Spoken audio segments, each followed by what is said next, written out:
नमस्कार, कैसे हैं आप? जय माता दी। आपको चंद्रघटा घंटिका के तीसरे नवरात्रि की हार्दिक शुभकामनाएं।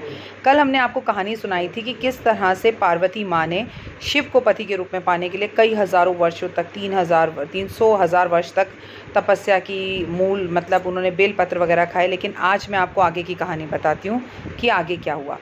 तपस्या करने से शिव प्रसन्न हुए और पार्वती माँ को दर्शन देकर उन्होंने ये कहा कि मैं तुमसे विवाह करने के लिए तैयार हूँ।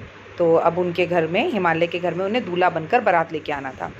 जब दूल्हा बनकर बारात लेकर शिवजी जी पहुँचे तो उनका रूप देखकर पार्वती की माँ जो है, यानी कि उमा की माँ जो है, वो बेहोश होकर गिर गईं, क्योंकि शिव के पूरे शरीर पर भस्म लगी हुई थी। शिव के बारात भूत पिशाच, नाग, डंकनी, सांप, सपेरों के साथ थी।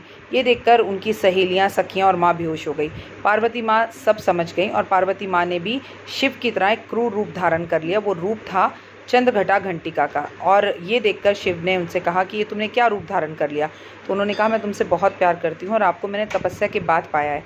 अगर आप चाहते हैं कि मैं ये रूप हटा दूँ तो मेरा आपसे एक निवेदन है कि आप एक युवराज और सुंदर रूप में आ जाइए और अपनी बारात का भी पूरा रूप रंग बदल दीजिए। शिव ने ऐसा ही किया। शिव एक खूबसूरत रूप में आ गए और माँ उमा यानी कि पार्वती चंद्रघटा घंटिका के रूप में आ गई, जिसमें घंटे के रूप में आधे चंद्र की जो चंद्रमा की जो थी छवि उनके माथे पर बनी हुई थी। और इस तरह से दोनों का विवाह हुआ। तो ये है चंद्रघटा घंटिका की कहानी। और इस कहानी को सुनने से मन कंट्रोल में होता है। आज आप अपने पूरे घर में घंटी ज़रूर बजाएं। हो सके तो एक चांदी का चंद्रमा लेकर आज शिवलिंग पर अर्पण ज़रूर करें। लेकिन अभी तक की सब कहानियों में आप एक बात तो समझ ही गए कि ये सारे 9 दिन शिव और पार्वती के ही हैं। बोल जयकारा शेरा वाली दास साचे दरबार की जय।